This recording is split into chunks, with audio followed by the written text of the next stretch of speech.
Olá, amigos de Carta Capital, sejam bem-vindos a mais um programa Fechamento. O meu nome é Rodrigo Martins, eu sou um dos editores da revista Carta Capital e hoje eu estou na companhia do repórter André Barrocal, direto de Brasília. Seja bem-vindo, André. Oi, Rodrigo, boa noite. Boa noite, Mariana, nossa colega. Boa noite ao nosso convidado também.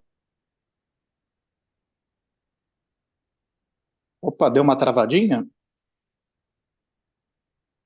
Bom, também temos a presença da repórter Mariana Serafini, direto de São Paulo. Seja bem-vinda, Mariana. Oi, boa noite, Rodrigo. Boa noite, Barrocal, também o nosso convidado e todos os nossos queridos leitores que nos assistem. E como o André Barrocal e a Mariana Serafini anteciparam, temos um convidado especial no programa de hoje, o professor René Trentin Silveira, diretor da Faculdade de Educação da Unicamp. Seja muito bem-vindo, professor. Obrigado, Rodrigo. Agradeço muito pelo convite, é uma honra participar com vocês. Cumprimento também a Mariana, o Barrocal. Prazer estar com vocês. E o Kaká, né, que está nos assessorando tecnicamente. Obrigado. Pois é, o Kaká é uma espécie de Lombardi nosso, ele não aparece, mas nós acompanhamos as suas orientações pelo ponto. Essa referência é muito antiga, hein, Rodrigo? Pois é, Não é muito de uma antiga certa também. forma delatou a minha idade, né? Mas acontece, acontece. Bom, o professor, ele é, inclusive, um assíduo colaborador do site de Carta Capital, várias vezes escreveu artigos, enviou para nós, e nós convidamos ele para participar do programa de hoje para falar sobre o encerramento do programa de incentivo às escolas cívico-militares, esse programa que era uma bandeira de Jair Bolsonaro, né? O MEC chegou a destinar pelo menos 102 milhões de reais para que essas escolas tivessem uma administração militarizada, seja por militares da reserva, PMs, bombeiros, enfim. Mas houve uma avaliação do MEC de que isso trazia uma série de prejuízos, era inadequado, e o MEC suspendeu esses repasses. No entanto, uma série de governadores bolsonaristas já anunciou a intenção de manter as suas próprias escolas cívico-militares, né? É o caso, por exemplo, do governador de São Paulo, Tarcísio Freitas, caso também do governador do Paraná, Ratinho Júnior, e também de Cláudio Castro, no Rio de Janeiro. Todos eles já anunciaram que pretendem manter esse programa com recursos próprios dos estados. E a primeira pergunta que eu gostaria de fazer para o professor René é: por que raios a extrema-direita tem tanto interesse em manter esse modelo de ensino militarizado, professor? Bom, eu acho que a gente tem que ver esse projeto, né, esse projeto das escolas cívico-militares, dentro de um contexto mais amplo digamos assim, de uma estratégia de produção de um consenso em relação a um certo projeto político, econômico para a sociedade brasileira. Então, essas escolas vêm compor esse cenário mais amplo, né, que visa produzir justamente esse consenso. Então, qual é, na verdade, o grande objetivo delas? Elas apresentam uma justificativa mais aparente, mais imediata, de melhoria das condições das escolas, mas, na verdade, o que a gente observa é um trabalho de doutrinação ideológica, por um lado, numa ideologia que é muito familiar e muito defendida, né, por esses setores bolsonaristas, da extrema-direita e até de parte da direita não bolsonarista, relacionado aí, por exemplo, aos costumes, a uma visão bastante retrógrada, né, em relação a alguns avanços que nós obtivemos nos anos anteriores a esse governo, no que diz respeito principalmente às pautas de costumes, mas também é uma ideologia que se busca sustentar em um modelo econômico ultraliberal, conservador. E como é que essas escolas vão fazer isso? Através da inculcação desses valores, da disciplina militar, que é aquela disciplina bastante acrítica, né, pautada na obediência pura e simples à hierarquia, também na questão dos valores que são ensinados, o civismo, o velho moral e civismo, né, que nós acreditávamos superados já com a EDDB, com a Lei de Diretrizes e Bases da Educação, enfim. Então, eu acho que a gente tem que colocar esse projeto particular, que é de 2019, né, que o Bolsonaro implementou por meio de projetos de lei mesmo, dentro desse contexto mais amplo de um conjunto de estratégias que inclui também, como você citou, por exemplo, o projeto da Escola Sem Partido, que estava inclusive no plano de governo do Bolsonaro, né, que fomenta essa ideia de que as escolas estariam cheias de professores doutrinadores, eventualmente Pois é, as escolas estão cheias de professores doutrinadores e aí eles convocam os militares para dar aula, né, para organizar a administração escolar. Faz muito sentido, não? porque a preocupação com a doutrinação nas escolas não é com qualquer doutrinação. A ideia, o que preocupa, na verdade, não é propriamente a doutrinação, porque se ela for de direita, se ela for ultraconservadora, se ela apresentar os valores que esse grupo defende, não tem nenhum problema. O que eles não querem é uma escola que faça o aluno pensar, uma escola que propicie condições intelectuais, culturais, para o aluno refletir, entender o que se passa à sua volta, desenvolver um pensamento mais autônomo e mais crítico. Isso incomoda qualquer governo autoritário. E como o projeto desse grupo é um projeto autoritário, então é claro que uma escola como essa não interessa. Mas isso não pode ser dito dessa forma, né, abertamente. Então, os argumentos para justificar a implantação das escolas cívico-militares têm que ser de outra natureza. Então, eles vão dizer, não, elas vão melhorar a disciplina, os alunos vai diminuir a evasão escolar, as escolas vão funcionar melhor. A ideia de implantar o sistema de gestão dos colégios militares nas escolas públicas é fundamentada com esse tipo de argumento, mas na verdade o que se pretende ali é um tipo de disciplinamento bastante típico da hierarquia militar que inibe, proíbe, né, embota o pensamento crítico. Então, é um pouco por aí que a gente teria que entender esse movimento, na minha opinião, pelo menos. Diretor, boa noite mais uma vez. Esse programa, como o senhor mencionou, foi lançado em 2019 e ele foi implantado na prática a partir de 2020, então tivemos 3 anos de funcionamento dele, 20, 21 e 22, tendo chegado a cerca de 200 escolas. Nesse período de 3 anos, concretamente, existe alguma pesquisa, algum balanço que o senhor conheça, de repente na Unicamp ou de algum colega, de repente até seu trabalho mesmo, que analisou o resultado desse projeto, tanto do ponto de vista das notas dos alunos, quanto da disciplina nessas escolas? Eu não conheço nenhum trabalho acadêmico, científico ainda que tenha apresentado esses dados. O que a gente tem é manifestações, né, expressões, inclusive algumas pessoas que vão defender, que vão mostrar que tem resultados positivos, como apareceu na imprensa de ontem para hoje, né, com a divulgação dessa decisão do governo de suspender. Mas o que a gente tem observado também é que, por exemplo, um dos problemas que ele gera, além de todos esses que a gente já mencionou aqui, é uma certa exclusão, tanto de estudantes quanto de professores. No seguinte sentido, bom, aqueles que não se adequam a esse modelo, que não compactuam, que não concordam, a tendência é que eles sejam excluídos. Então, é comum você ter professores, por exemplo, que vão procurar aulas em outras escolas porque não querem participar daquele modelo. Isso pode acontecer também com os estudantes. Outro problema também bastante apontado é que um dos tópicos desse projeto de lei estabelece que as escolas que têm prioridade para receber o programa são as escolas das regiões mais periféricas, supostamente com mais dificuldades, né, com mais carências, áreas mais vulneráveis, como eles dizem. Ora, é justamente essas áreas em que você vai encontrar com mais radicalidade o conflito entre a polícia e a comunidade. E você vai colocar um policial para fazer a gestão da escola justamente lá, onde a polícia já é um dos problemas enfrentados pela comunidade. Então, você tem aí um complicador das relações pedagógicas que poderia ser evitado, né, sem esse problema.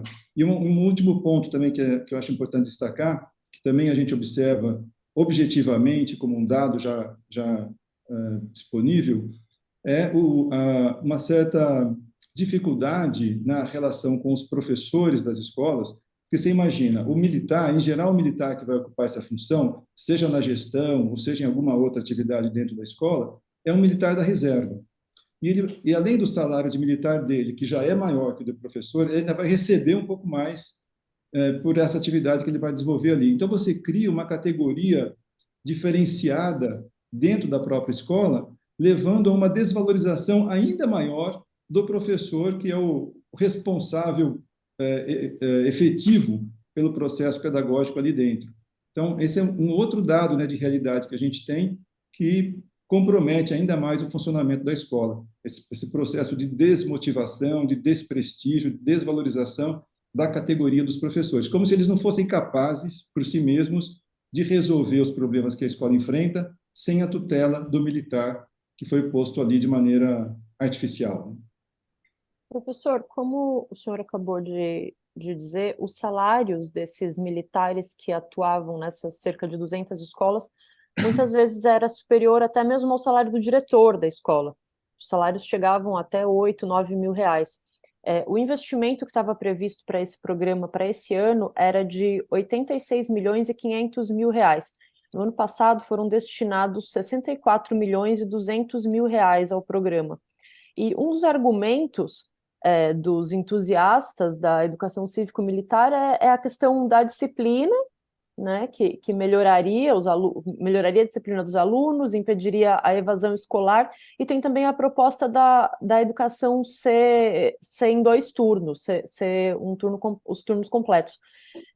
Com esse investimento, com base nesses argumentos, não seria possível melhorar a estrutura das escolas, investir de outras formas e obter os resultados semelhantes sem incluir a questão militar na educação? Na verdade, os resultados seriam bem melhores. Se houvesse de fato a intenção de resolver esses problemas, primeiro que o projeto das escolas cívico-militares não resolve não só porque ele não ataca a raiz do problema, que ele não faz isso, né? Ele tenta resolver, por exemplo, como você citou, a questão da disciplina, que é apresentada como uma das vantagens, mas resolve na base da imposição de uma organização arbitrária, autoritária. Me parece que não seja esse o melhor caminho, mas também porque atinge um número pequeno de escolas. Então, se houvesse de fato a intenção de atacar a raiz dos problemas que a escola enfrenta, que estão relacionados à violência, por exemplo, que por sua vez tem as suas raízes nas condições sociais, econômicas das regiões onde essas escolas estão, era ali que você teria que atacar o problema. Então, por exemplo, se você pensar, o que a gente precisa mesmo para resolver a questão educacional no Brasil? Investimento, sim, mas em quê? A gente poderia pensar valorização do professor, em termos salariais, mas não só, também em termos de carga horária. Então, o professor tem uma carga horária que permita a ele um tempo suficiente para preparar suas aulas com qualidade, com dignidade, e para que essas aulas tenham qualidade. Número de alunos por sala é um fator determinante para que as aulas sejam de boa qualidade e a escola funcione direitinho. Reduzir o número de alunos por sala significa aumentar o número de salas de aula. Isso implica investimento. Pensar também na questão da formação dos professores, garantir a eles uma formação continuada, permanente, para que eles tenham sempre condições de se atualizar. Garantir condição de permanência dos estudantes nas escolas. Como é que você faz isso? Se pensar uma escola de ensino médio, por exemplo, que funciona numa periferia no período noturno, como é que você faz para esses alunos não evadirem? Não adianta colocar um militar lá dizendo para ele bater continência, ensinando ele a bater continência todo dia. É preciso que você dê condições de permanência, alimentação, quem sabe até uma bolsa de estudo para ele permanecer, como fazem algumas universidades. Então, essas questões mais de fundo, que são objetivas e concretas, é que precisariam ser atacadas com mais seriedade para a gente ter uma educação de mais qualidade. Isso implica investimento, mas o investimento no lugar certo, né, na fonte correta do problema, e não na superfície, como está sendo feito, e ainda assim com objetivos, na verdade, não declarados, né? Os objetivos principais não são exatamente esses, porque se fosse esses, a gente poderia resolver por outros caminhos. É que, junto com esse discurso da disciplina, da ordem, da não evasão, tem o objetivo principal, que é o da formação de uma mentalidade bastante próxima dessa que o projeto político desse grupo pretende implementar. Professor, nós já estamos recebendo aqui vários comentários de quem nos acompanha. A Maria Helena Teodoro diz: os estados que quiserem manter as escolas militarizadas devem bancar sozinhos, sem recursos do governo federal. Simples assim. Em parte, né, Maria? Porque, na verdade, também é um problema para os alunos, né, que estão submetidos a essas escolas militarizadas nesses estados administrados por bolsonaristas. O Carlos Almeida acrescenta: se a educação militar é tão boa quanto eles dizem, então por que o Bolsonaro é uma porta? Eu não sei se o Bolsonaro chegou a participar de uma escola cívico-militar, mas com certeza ele teve formação na escola de oficiais das Agulhas Negras, e realmente é espantosa a formação dos nossos oficiais militares, né? Bolsonaro não é o único exemplo que a gente poderia dar. Inclusive, o Brasil já chegou, inclusive, a ter um especialista em logística do Exército no cargo de ministro da Saúde, que conseguiu a proeza de entregar vacinas que iam para Macapá em Manaus, a só 1.000 quilômetros de distância, além de ter deixado a cidade de Manaus sem oxigênio, mesmo tendo sido alertado com pelo menos 8 dias de antecedência. Esse é o especialista em logística do Exército Brasileiro que assumiu, né, o cargo de ministro da Saúde durante a pandemia, e aí eu fico, na verdade, assim, só aliviado de que o Brasil não entra em uma guerra efetivamente há muito tempo, porque se precisasse do nosso exército, sabe-se lá Deus para aonde iriam parar as tropas brasileiras.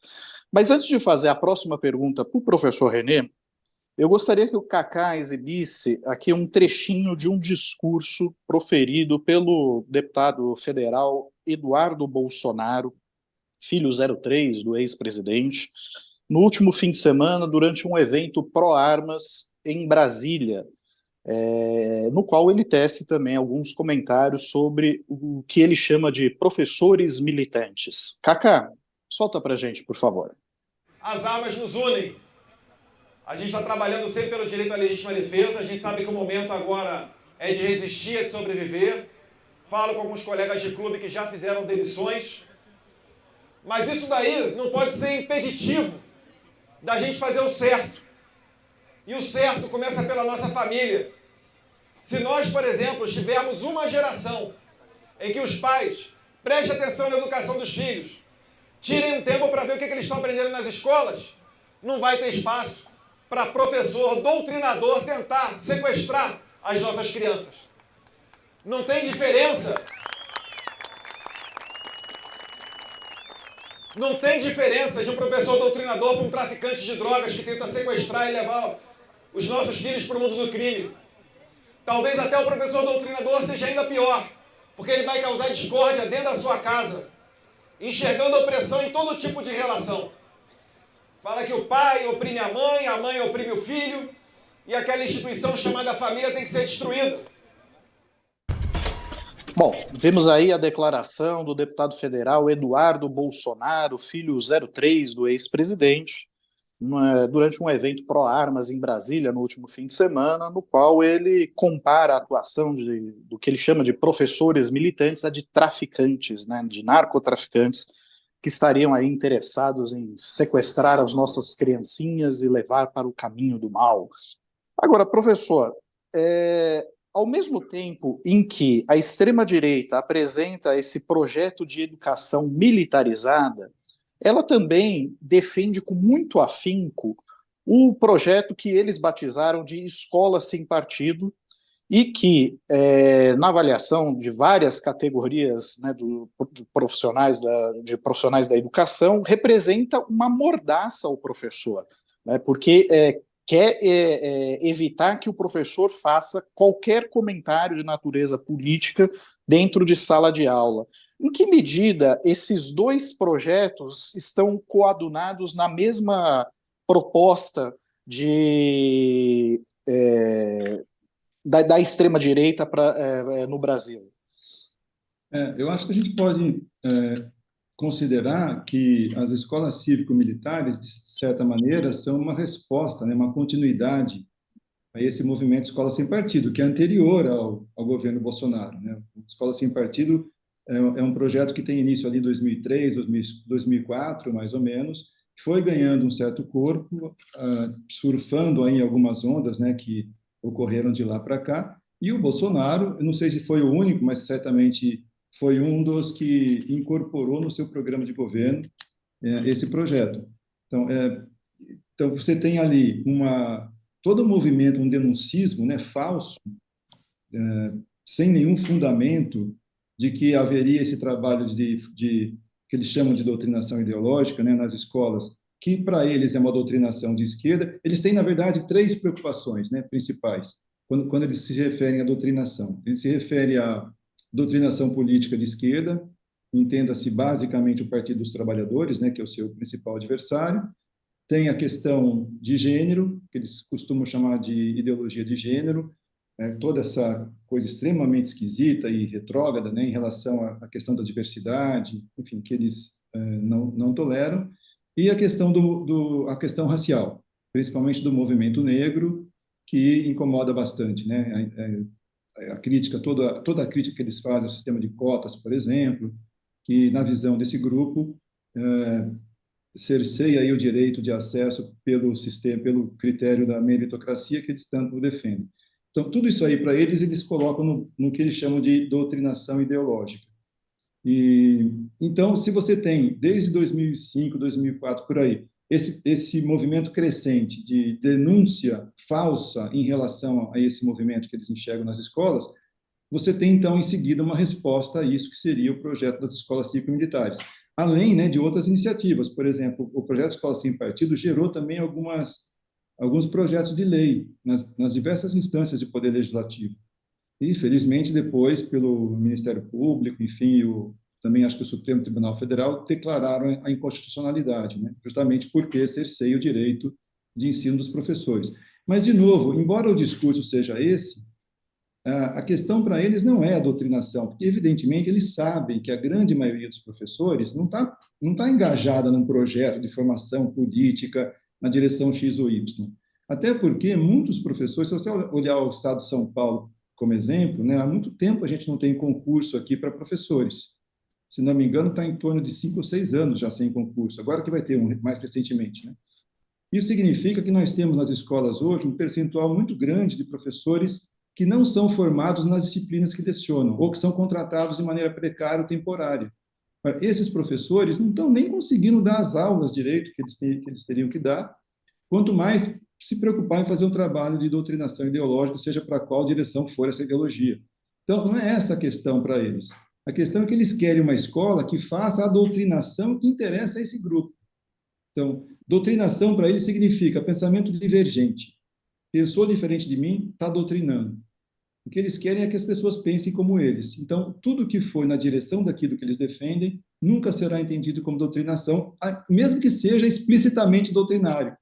Então, se você lê o projeto das escolas cívico-militares, você vai perceber lá que a proposta é formação para uma certa visão de mundo, que é aquela que é defendida, por exemplo, nos colégios militares e na Escola Superior de Guerra. Então, isso é explícito ali, mas isso não é visto como doutrinação, né? Porque faz parte do modo de pensar desse grupo. E outro projeto que não se fala quase, né, mas que também vem nessa direção, apontando inclusive para o futuro, é aquele projeto de Nação Brasil 2035, que foi lançado o ano passado. Pouca gente fala dele, né, mas que também no campo da educação procurava propor, né, para os próximos anos, um projeto que visava construir alguma coisa até 2035 no campo da educação, procurava incorporar e consolidar aquilo que eles chamam de conquistas, né, de todas essas iniciativas que visavam conter esse movimento de doutrinação que eles enxergam nas escolas. Então, é preciso tomar cuidado, porque o projeto Escolas Cívico-Militares não é a única iniciativa nessa direção. Tem outras aí que precisam também ser objeto da nossa atenção. Professor, uma das justificativas para a criação desse projeto das escolas militares, o senhor também já destacou, era a disciplina. Nós temos visto no Brasil uma sequência crescente de casos de violência em escolas. Em São Paulo, por exemplo, depois de um desses ataques na capital paulista, no final de março, um ataque que resultou na morte de uma professora de 71 anos por um aluno de 13, o governador paulista, Tarcísio de Freitas, disse que achava que a solução era botar PMs nas escolas. Na sua opinião, como é que se combate esse tipo de violência nas escolas brasileiras? Eu acho que são várias frentes, né? Esse problema é multifatorial, eu diria. Eu acho que uma das causas, ou pelo menos, não sei se causas, mas pelo menos Opa, travou. Acho que travou um pouco aqui o áudio do professor. Vamos só esperar um minutinho para ver se restabelece a conexão. Voltou? Voltou. Professor, pode continuar a sua explicação. Tá. Então, em relação a essa questão da violência nas escolas, da violência que vai para as escolas, né? A violência externa que chega nas escolas, isso tem sido bastante discutido. A gente tem até uma colega aqui da Faculdade de Educação que tem especialista nesse assunto, tem sido muito solicitada para conversar sobre isso. E o que a gente observa é que esse problema em particular, a gente pode dizer que ele é multifatorial, né? Ele tem múltiplas causas. A gente pensar, por exemplo, um dos fatores que favorecem, que facilitam a ocorrência desse tipo de problema é justamente o projeto armamentista que o governo Bolsonaro representa ainda, né? As consequências desse projeto. Então, hoje você tem uma facilidade muito maior de acesso às armas, embora o governo atual esteja tentando conter um pouco isso, mas isso foi bastante facilitado, não só em termos jurídicos, né, pela lei, mas também pelos discursos. Então, toda essa apologia à violência, a ideia de fazer justiça com as próprias mãos, esses valores, né, pregoados pelo bolsonarismo, o machismo, a expectativa de que você haja com bravura, enfim, toda essa ideologia das próprias escolas militares, né, está muito presente aí também. Tudo isso também acaba criando um clima favorável para que essas coisas aconteçam. Mas o problema da violência nas escolas e dentro das escolas, como eu já tinha mencionado no início, para ele ser atacado de verdade, é preciso que você tome outras providências, né? Por exemplo, já se sabe que muitas dessas situações acontecem por meio de planejamento que ocorre nas redes sociais, que é outra seara, né? Também que o bolsonarismo explorou com bastante eficiência, no sentido de produzir uma visão de mundo que interessa ao projeto deles. Então, você tem condições hoje, ferramentas tecnológicas, por exemplo, para rastrear esse tipo de ação que acontece no campo das redes sociais, da internet, e tentar inibir, pelo menos, que isso aí chegue a esse ponto de um ato de violência nas escolas. Você pode também fazer um trabalho de formação justamente na direção oposta à da violência, né? Buscando aí uma escola que forme para a cidadania, para a criatividade, que trabalhe com experiências de arte, de cultura, de conhecimento, de ciência. Então, esse é um pouco o papel da escola, né? E não achar que você vai resolver esse tipo de coisa colocando o policial na porta, ou então dentro da escola, ou transformando a escola numa espécie de quartel de adolescentes. Acho que também não é esse o objetivo que nós devemos esperar da educação, a menos que a gente queira uma sociedade de cidadãos alienados, dóceis, que não sejam capazes sequer de perceber quando são influenciados por uma notícia falsa, não sejam capazes sequer de questionar aquilo que lhes é apresentado de maneira minimamente razoável.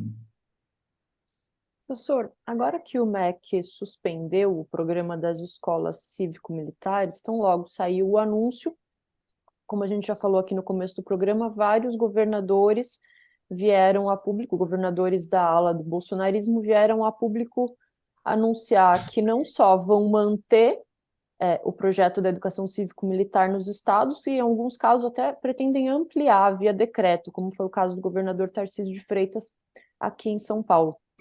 O vice-presidente, o antigo vice-presidente do Bolsonaro, o general Mourão, também veio a público rechaçar a medida do governo Lula e dizer que foi uma medida revanchista essa, de suspender o programa, como a gente bem sabe, estava colocado só em pouco mais de 200 escolas. Então a gente vê que depois dessa eleição tão acirrada que aconteceu ano passado, que o resultado foi pouquíssimos votos a mais para o Lula que para o Bolsonaro, a guerra entre o campo democrático e a extrema-direita, ela continuou. O problema é que agora, quem está no meio desse fogo cruzado são crianças e adolescentes nas escolas brasileiras. Como é que o senhor avalia esse novo problema?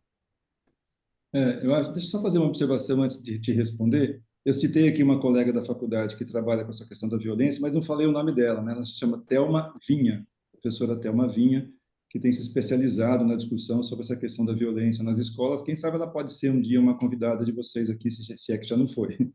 Então, Com certeza.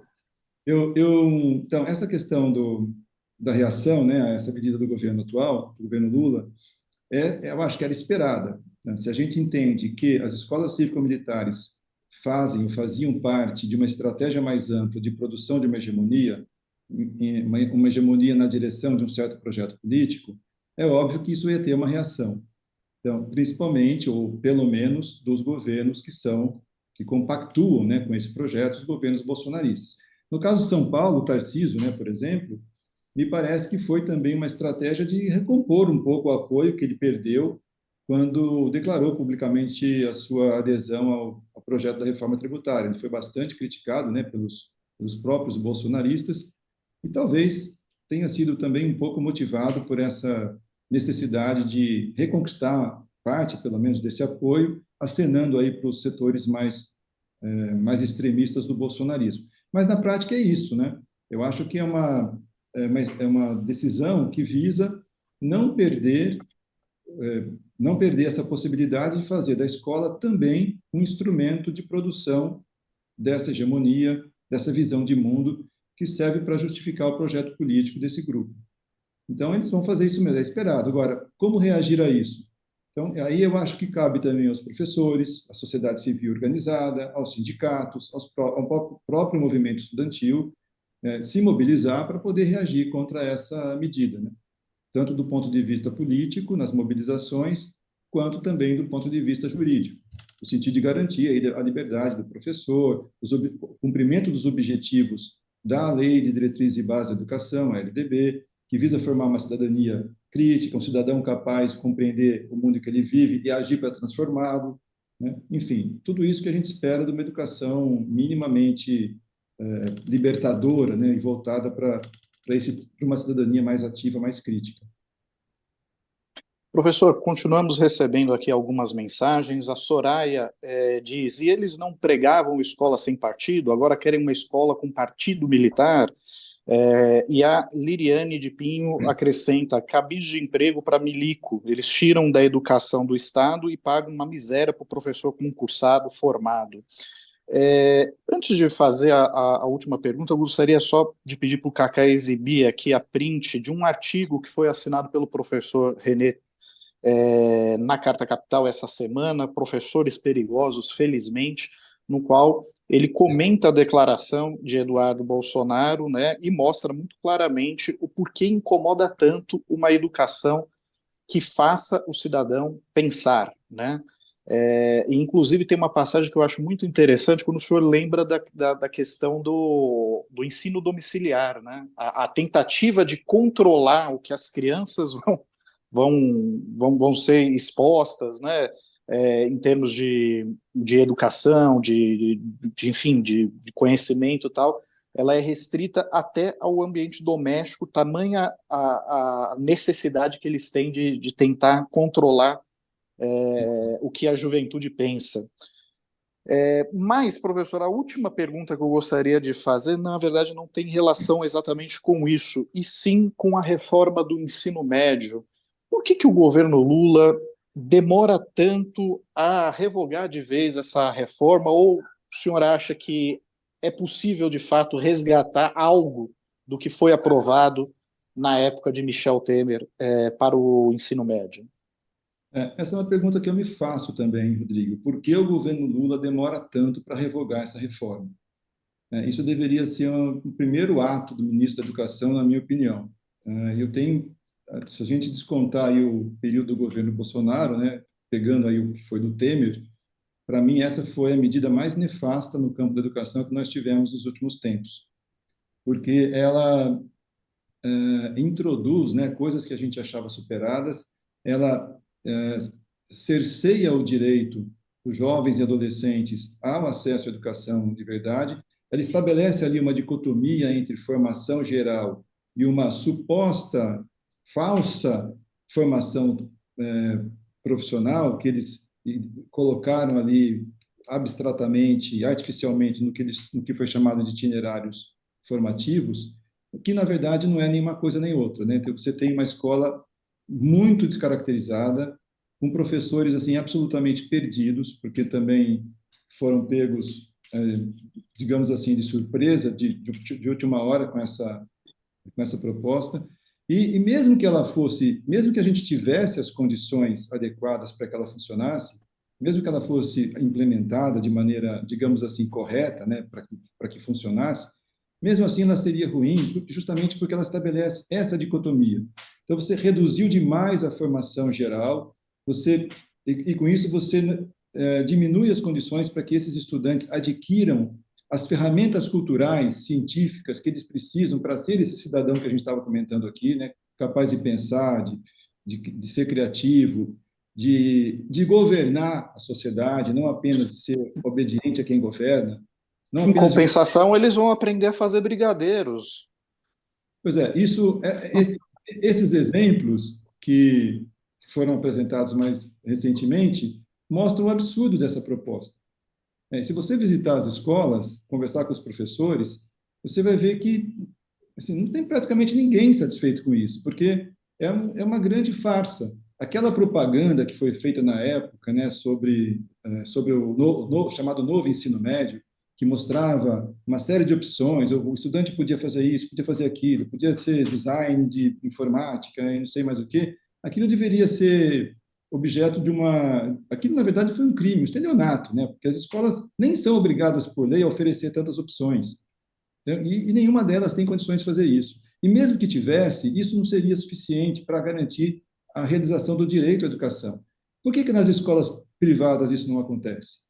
Qual a escola privada de elite que vai abdicar da formação geral, dos conteúdos tradicionais, que a gente chama de tradicionais ou clássicos, da escola humanista, da escola desinteressada?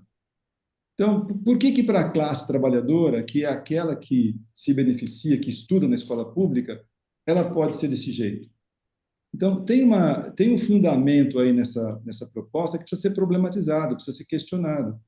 Por que o estudante da escola pública não pode ter uma formação tão adequada, tão plena, do ponto de vista das humanidades, por exemplo, que um estudante filho das elites? Por que ele não pode almejar o ingresso na universidade?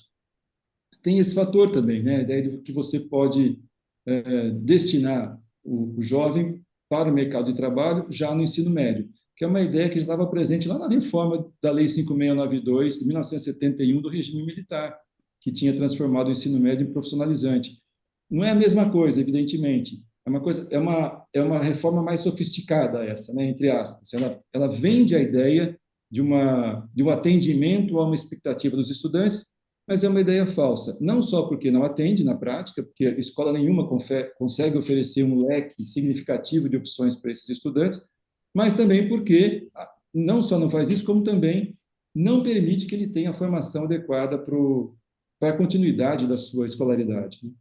Então, ela é ruim sob todos os aspectos. Precisaria conversar um pouco mais para detalhar esses problemas. Mas, do meu ponto de vista, não tem conserto essa reforma. Ela precisa ser revogada. O que a gente precisaria pensar é que ensino médio nós queremos para o Brasil. A gente precisa de uma escola que atenda às necessidades da população brasileira, do nosso povo, né? Dos objetivos que o país tem. Então, se a gente pode pensar, por exemplo, talvez um modelo que pudesse servir de inspiração, não para ser copiado, mas para ser pelo menos um ponto de partida da conversa, seria aquele dos institutos federais, que ali sim você tem uma combinação mais equilibrada entre a formação profissional e a formação geral. Mas não é isso que nós vemos na reforma do ensino médio. Então, você teria que ter um outro modelo, uma outra estrutura, uma outra carga horária, um outro jeito de funcionar, tempo integral, por exemplo, né? Com condições de permanência para os estudantes, para que ela fosse, de fato, de qualidade. Mas do jeito que está, ela é um grande engodo, na verdade, que está sendo desmascarado agora com os resultados que a gente está vendo. Tá certo, professor. Eu agradeço muito pela sua participação no programa, pela sua colaboração com a carta também. Aproveito para renovar o convite para todos que estão nos assistindo para ler o artigo do professor publicado no site de Carta Capital, Professores Perigosos, Felizmente. E as portas estão abertas. Espero que o senhor volte a falar conosco aqui em outras oportunidades. Eu que quero agradecer, Rodrigo, Mariana, Cacau, Barrocal. É minha primeira experiência num programa assim, como eu contei para vocês, né? A gente sempre fica um pouquinho nervoso nessas horas, mas eu espero que tenha pelo menos conseguido ajudar, contribuir aí para a reflexão sobre esse tema e fico à disposição, agora que eu já perdi um pouco do receio inicial, fico à disposição para participar de novo se vocês acharem conveniente. Muito obrigado pela oportunidade. Não, com certeza, com certeza. Olha, qualquer professor já está mais do que gabaritado para fazer qualquer programa desse tipo. Fica absolutamente tranquilo. E, com certeza, nós vamos conversar novamente sobre outros temas no futuro. Muito obrigado, professor. Obrigado, boa noite para vocês. Bom, dando sequência aqui ao nosso programa, hoje o presidente Lula confirmou a nomeação do deputado Celso Sabino para ocupar o Ministério do Turismo, no lugar de Daniela Carneiro. Barrocal, será que finalmente isso vai satisfazer os parlamentares do União Brasil? Eles vão finalmente votar com fidelidade ao governo? Ou é mais um remendo aí nessa relação tumultuada que o governo está tendo com a sua base no Congresso? A aposta do governo, Rodrigo, é essa, que a troca ajude a melhorar a satisfação, digamos assim, dos deputados do Partido União Brasil em sua relação com o governo, e que essa satisfação maior se traduza em votos. É possível que isso aconteça, que essa aposta do governo dê certo? Sim, é possível. Por quê? Porque a atual ministra, aquela que vai deixar o cargo, a Daniela Carneiro, muito se fala que ela é do União Brasil, que o União Brasil tem 3 ministros desde o início do governo, mas a Daniela Carneiro não foi escolhida, essa é uma apuração que eu tenho, não foi escolhida por ser do União Brasil, ela foi escolhida por ser do Rio de Janeiro. O Ministério do Turismo, na montagem do governo Lula em dezembro, antes da posse do presidente da República, esse cargo de ministro do Turismo foi definido, então, para ficar com o Estado do Rio de Janeiro. Chama a atenção que a Embratur, que é a empresa brasileira de turismo, também tem um político carioca à frente, que é o ex-deputado federal Marcelo Freixo. Então, Daniela Carneiro, os deputados do União Brasil não se sentiam representados dentro do governo pela ministra Daniela Carneiro. Quem sabe agora, com um dos seus no cargo, o deputado Celso Sabino, um deputado do Pará, ele que já foi do PSDB, ele que já foi da ala, digamos, bolsonarista do PSDB, era bastante próximo do ex-senador e ex-candidato a presidente da República, Aécio Neves, que é deputado federal. Vamos ver se Celso Sabino atenderá aquelas expectativas, entre aspas, do União Brasil. Tá certo, Barrocal.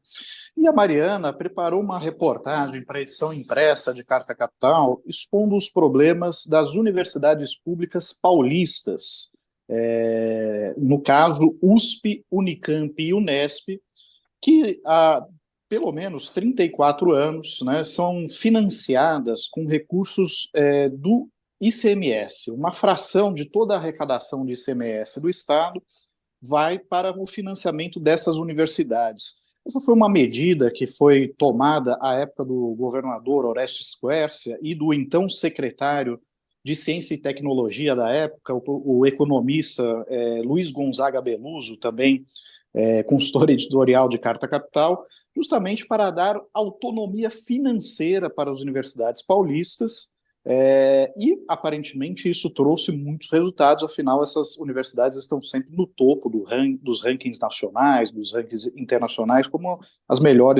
entre as melhores universidades do Brasil. Mariana, com a reforma tributária e a extinção do ICMS, o governo paulista já sabe o que vai fazer para financiar suas universidades? Não sabe. Esse é um problema que se desenrola agora a partir da reforma tributária. Eu passei a última semana investigando esse assunto, Rodrigo, foi bem espinhoso, conversei com os reitores das universidades, conversei com o próprio professor Beluso, que foi o responsável por criar a autonomia financeira lá em 1989. E o debate se amplia porque os especialistas eles acreditam que nesse momento em que a coisa está um pouco turbulenta, seria ideal avançar na forma como esse financiamento público é feito para as universidades, porque hoje ele é garantido via um decreto. Então, vira e mexe, esse decreto precisa ser renovado. O que o professor Beluso sugere é que esse financiamento que vem de um imposto, que a gente não sabe ainda como é que vai ficar no futuro, seja constitucionalizado. Hoje, quem tem o financiamento público garantido na Constituição do Estado de São Paulo é a FAPESP, que é a Fundação de Amparo à Pesquisa do Estado. Ela recebe 1% do total do ICMS e é dali que vem a principal renda da fundação. A ideia seria que a garantia de que esse novo imposto vai destinar uma porcentagem para financiamento das 3 universidades fosse transformada em lei e então fosse incluída na Constituição estadual, para que não ficasse mais um risco de, enfim, trocar o governo e acabar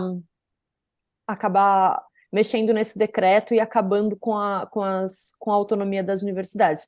Então, a resposta foi vaga do governo federal, do governo estadual. Eu entrei em contato com o governo, eles deixaram para responder no futuro, disseram que vão ter tempo para debater esse assunto.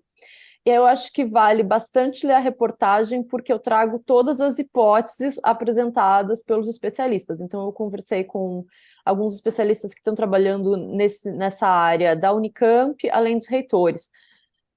Vai ser um momento de turbulência, não tem uma resposta definida, mas tem uma série de caminhos apontados para a gente refletir de onde é que pode ser que venha esse financiamento. O que todo mundo disse é que é muito importante que essas 3 universidades públicas estaduais continuem tendo esse recurso público, porque não tem como buscar esse recurso que mantém hoje as universidades no ambiente privado, e não tendo essa autonomia, as universidades com certeza vão despencar nesses rankings de excelência, onde elas hoje ocupam o topo, porque as universidades com autonomia financeira, elas conseguem gerir seus próprios projetos sem que todo ano ter que recorrer ao Estado para pedir autorização para aprovar um novo orçamento. As universidades trabalham de forma mais, como que eu posso dizer? Previsível? Previsível, isso, trabalha com previsibilidade e segurança, foram as palavras, inclusive, que um dos especialistas usou. E é por isso, por conta da previsibilidade, que é possível investir em pesquisa, projetos de extensão, inovação, ciência e tecnologia, porque são muitas coisas que começam agora e você não pode começar um projeto sem saber quando é que se vai ter dinheiro para ele continuar. Então, é grave o fato de não saber de onde é que vai vir esse financiamento público, mas existem muitas hipóteses. Então, os reitores estão relativamente calmos com o que está acontecendo, eles alegam que as universidades têm dinheiro em caixa para passar por esse período de turbulência, porque já foi feita essa reserva, mas tem aí vários caminhos apontados, então vale a pena ver como é que ficou essa investigação. Tá certo, Mariana. Lembrando que as universidades federais, por exemplo, elas dependem de aprovação de orçamento todos os anos, né? Então, quando pega um governo que, por exemplo, não prestigia o ensino superior, como foi o caso dos últimos 4 anos, sob o governo Bolsonaro, nós vimos a situação de penúria, né, que as universidades federais sofreram. Inclusive, no pós-pandemia, várias delas demoraram a retornar às aulas presenciais, não por temor do coronavírus, mas porque não tinha dinheiro para quitar conta de água, luz, enfim, gastos básicos, essenciais, né?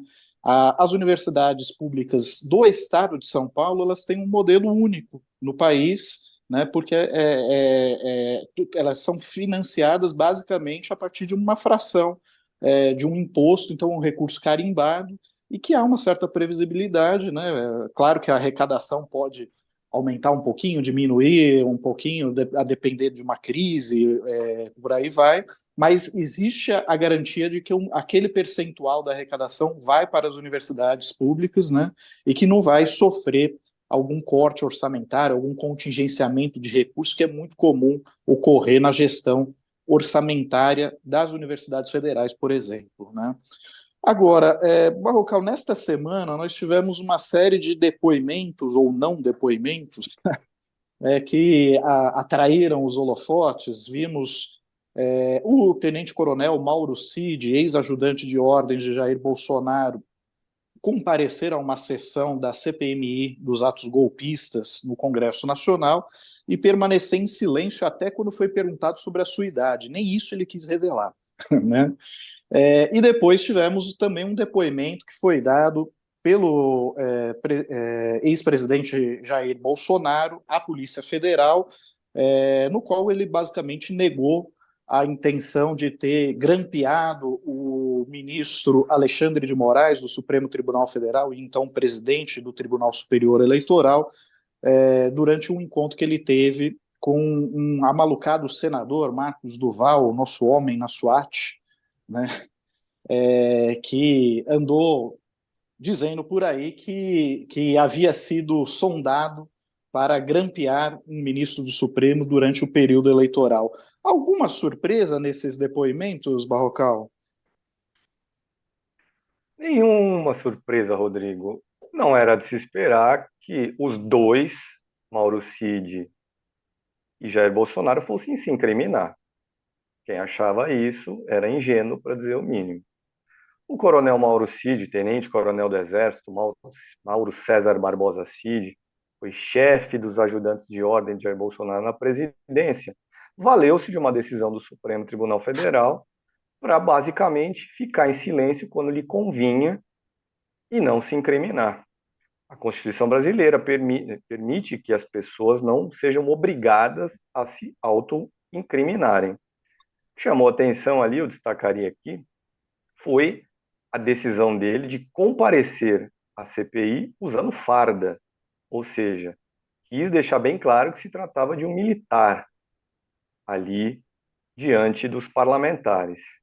E lembro também que Mauro Cid está preso em caráter preventivo por ordem do juiz Alexandre de Moraes, preso desde maio, início de maio, em razão daquela obtenção por ele de um certificado de vacinação fajuto para Jair Bolsonaro, certificado de vacinação contra a Covid. Jair Bolsonaro não se vacinou, portanto, não tinha direito a esse certificado de vacinação.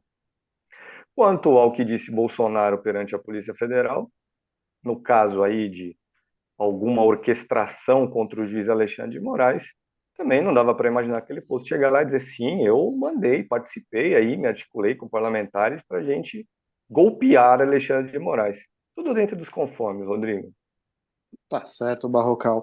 E enquanto o distinto público estava distraindo, né, com o não depoimento de Mauro Cid e as negativas de Jair Bolsonaro, os bastidores do poder estavam em intenso movimento, pensando na sucessão do Procurador-Geral da República, Augusto Aras. E esse é o tema da reportagem de capa de Carta Capital, assinada por André Barrocal. E eu vou pedir para ele só nos dar um brinde, sem expor exatamente toda a sua apuração, até para não estragar o prazer da leitura dos nossos leitores e assinantes. Mas o que está em jogo nessa sucessão do Aras, Barrocal? Rodrigo, essa vai ser uma das decisões mais importantes que o presidente Lula tomará esse ano, por causa das potenciais implicações para Jair Bolsonaro e para o deputado Arthur Lira, o presidente da Câmara. Quais são essas implicações potenciais? Convido a quem nos assiste para ler a reportagem e descobrir por que Bolsonaro e Arthur Lira têm interesse em saber quem Lula indicará para Procurador-Geral da República. O que vai pela cabeça do presidente da República atualmente?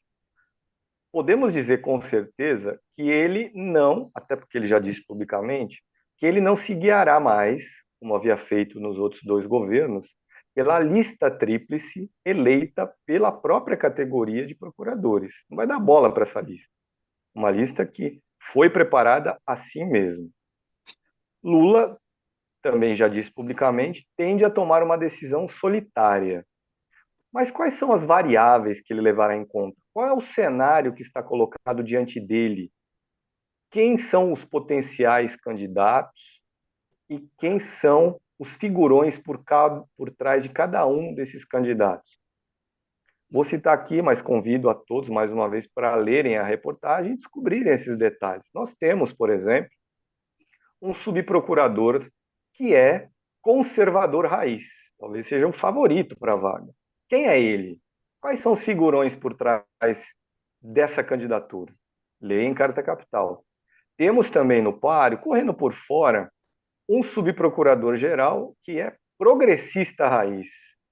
Quem é ele? Quem o apoia? Leia em Carta Capital também. E termino aqui dizendo, pasmem, Augusto Aras, o atual procurador-geral, quer ficar no cargo.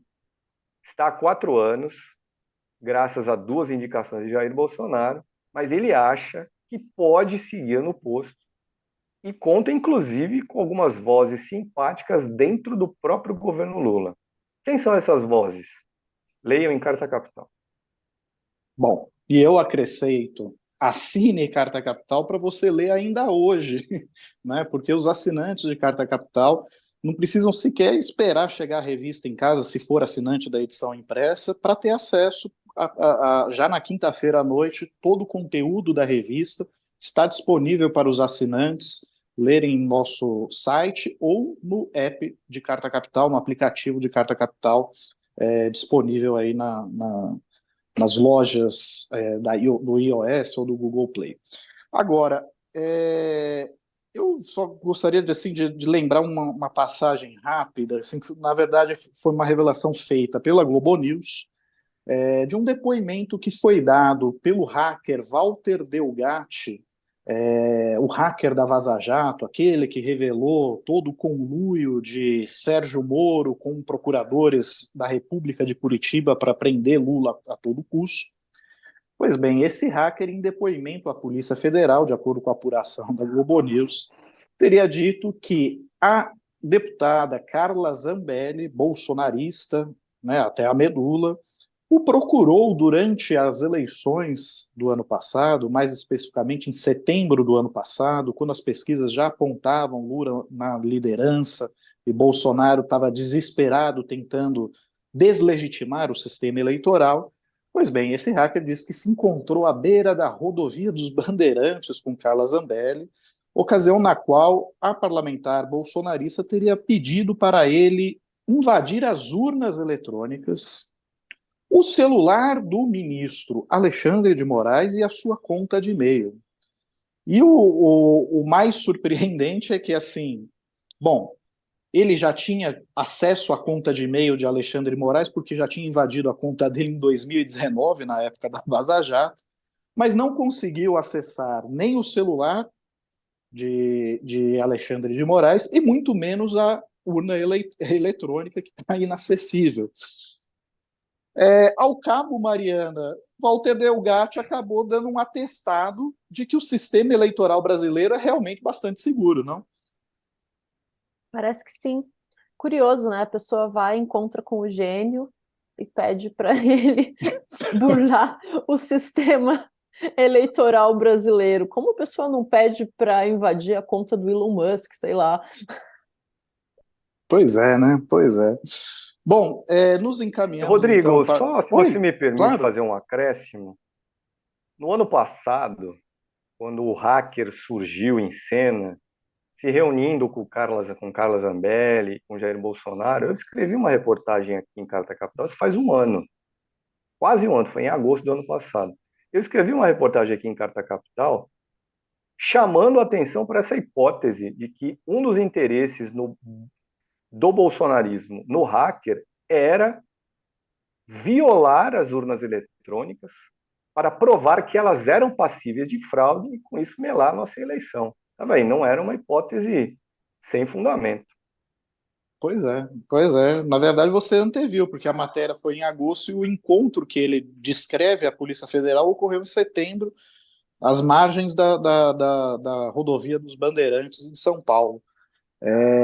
Eles realmente estavam empenhados em provar que as urnas eram violáveis, e eu acho que a atuação do hacker Walter Delgatti, né, que teve, foi o homem que invadiu os celulares de Sérgio Moro, né, de vários procuradores da República de Curitiba, e expôs todo o conluio da Lava Jato para prender Lula, né? Ele teve acesso aos celulares e contas de e-mail de várias autoridades, inclusive à época conseguiu acessar a conta de e-mail de Alexandre de Moraes, um ministro do Supremo Tribunal Federal. Mas diante desta encomenda de Carla Zambelli, não conseguiu acessar o sistema das urnas eletrônicas, né? E desta vez também não o celular de Alexandre de Moraes. E o que encontrou na conta de e-mail de Alexandre de Moraes não havia nada comprometedor contra o juiz. Mas nos encaminhamos aqui para o final do nosso programa e, Barrocal, eu gostaria de saber quem é o seu convidado no Poder em Pauta amanhã. 2 convidados amanhã, um programa diferente, não é uma primeira vez, mas não é comum que haja 2 convidados. Um deles é o físico ítalo-brasileiro Enio Candotti. Ele já foi presidente da Sociedade Brasileira para o Progresso da Ciência, a SBPC, e atualmente é o diretor-geral do Museu da Amazônia. E o outro convidado é um professor de Geologia do Petróleo na Universidade Federal do Rio de Janeiro, o Jorge Picanso de Figueiredo, que foi, por 20 anos, funcionário da Petrobras. O tema da entrevista com eles, exploração de petróleo na Amazônia, Rodrigo. Será uma entrevista a partir das 10 da manhã, um horário, esse sim, um horário incomum, fugindo ao nosso tradicional horário das 16 horas. Tá certo, Barrocal. E qual assunto você gostaria de destacar aqui no término do nosso programa? Quem sabe, talvez, o desaparecimento da sua orquídea de plástico? As orquídeas de plástico nunca existiram aqui nesse cenário, foram sempre orquídeas de verdade, elas não estão aqui nesse momento porque orquídeas não florescem o ano inteiro. Não é o caso das minhas agora, elas não estão com flores, estão Não, mas eu só não com poderia o deixar a galho e minha, os verdes. não poderia deixar a minha implicância de lado, né, nesse momento. Faz parte do show agora. Mas diga lá, Barrocal, o que você chama a atenção? Eu gostaria de chamar a atenção para 2 informações divulgadas essa semana a respeito dos pobres e miseráveis brasileiros. São muitos. Uma delas, divulgada pelo Ministério do Desenvolvimento Social, que é o Ministério do Bolsa Família, diz que no mês de junho, cerca de 40 milhões de brasileiros deixaram a linha de pobreza.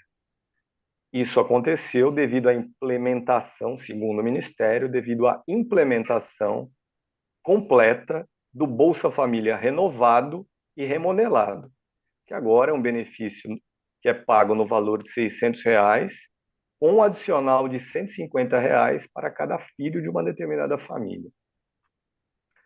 Aliás, a propósito do Ministério do Desenvolvimento Social e de seu ocupante como ministro, o petista Wellington Dias, esse é um cargo que esteve nos últimos dias aí colocado na mira, na cobiça do tal do Centrão. O tal do Centrão entende que poderia indicar um substituto para Wellington Dias e alimentou esse sonho porque, essa é uma informação que eu trago aqui, o presidente Lula, de fato, diz nos bastidores que não está satisfeito até agora com a gestão de Wellington Dias. Diante dessas críticas de Lula a Wellington Dias, o Centrão cresceu o olho no cargo. Mas o próprio presidente da República disse hoje, num evento, que o cargo de ministro do Desenvolvimento Social é dele e que não será entregue para outro grupo político, o que significa que o Wellington Dias pode até não seguir ministro, mas não sairá da esfera de influência do PT e do petismo esse cara. A segunda informação, a FAO, o órgão da ONU aí para alimentação e agricultura, divulgou essa semana um documento sobre a fome pelo mundo, e esse documento aponta que aqui no Brasil subiu entre 2020 e 2022 para 70 milhões de pessoas aquele grupo que tem algum tipo de dificuldade para se alimentar. Não chega a ser fome, o passar fome de forma severa, que é não ter comida, mas são pessoas que comem mal. Tá aí, Rodrigo, 70 milhões de brasileiros, uma obra de Jair Bolsonaro. Pois é, pois é. E você, Mariana, destaca algum tema no encerramento do nosso programa? Taco, sim. Começou ontem em Brasília o Congresso da UNE, a União Nacional dos Estudantes, e ele vai até domingo. O Congresso parece que começou com um ânimo diferente dessa vez, porque uma retomada, né, dos debates em torno da educação depois do período nefasto do Jair Bolsonaro, então parece um novo fôlego aí para o movimento estudantil. O ministro da Justiça, Flávio Dino, participou na noite de ontem, foi ovacionado, parecia um rockstar, os jovens gostam muito dele. A presidenta do PT também participou, a Gleisi Hoffmann, e o ministro do Supremo Tribunal Federal, Luiz Eduardo Barroso, que foi vaiado pelos estudantes por conta do piso da enfermagem. O Congresso termina no domingo e a Uni vai eleger a sua nova diretoria. Acho interessante destacar que nos últimos anos, acho que quase todos os últimos congressos foram eleitas mulheres presidentas da Uni. Então, vamos ver se vai seguir essa quase tradição já de mais uma mulher à frente do movimento estudantil no Brasil, que é a maior organização estudantil da América Latina, a Uni, e como é que vai ser o perfil dos novos dirigentes, porque a entidade tem aí muitos desafios, né, para conseguir avançar no debate da educação nesse próximo período. Então, é um evento importante que está acontecendo nesse momento em Brasília, conta mais ou menos com uns 10 mil estudantes, termina no domingo e a gente vai ter aí algumas novidades. Tá certo, Mariana.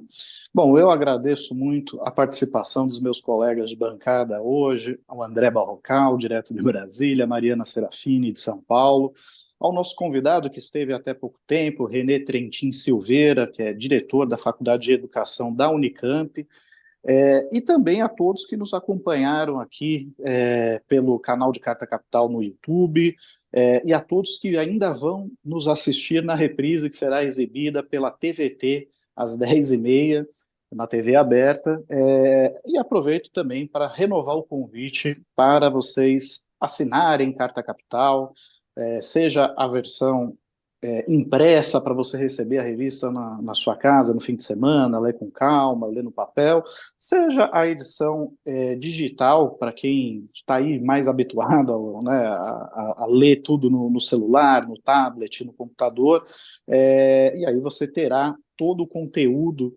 produzido pela equipe de Carta Capital na íntegra, que inclusive essas informações aí que são apuradas nos bastidores do poder, como o Barrocal menciona no caso da sucessão do Procurador-Geral da República, Augusto Aras. Mais uma vez, agradeço a presença de todos, um forte abraço e até a próxima, pessoal.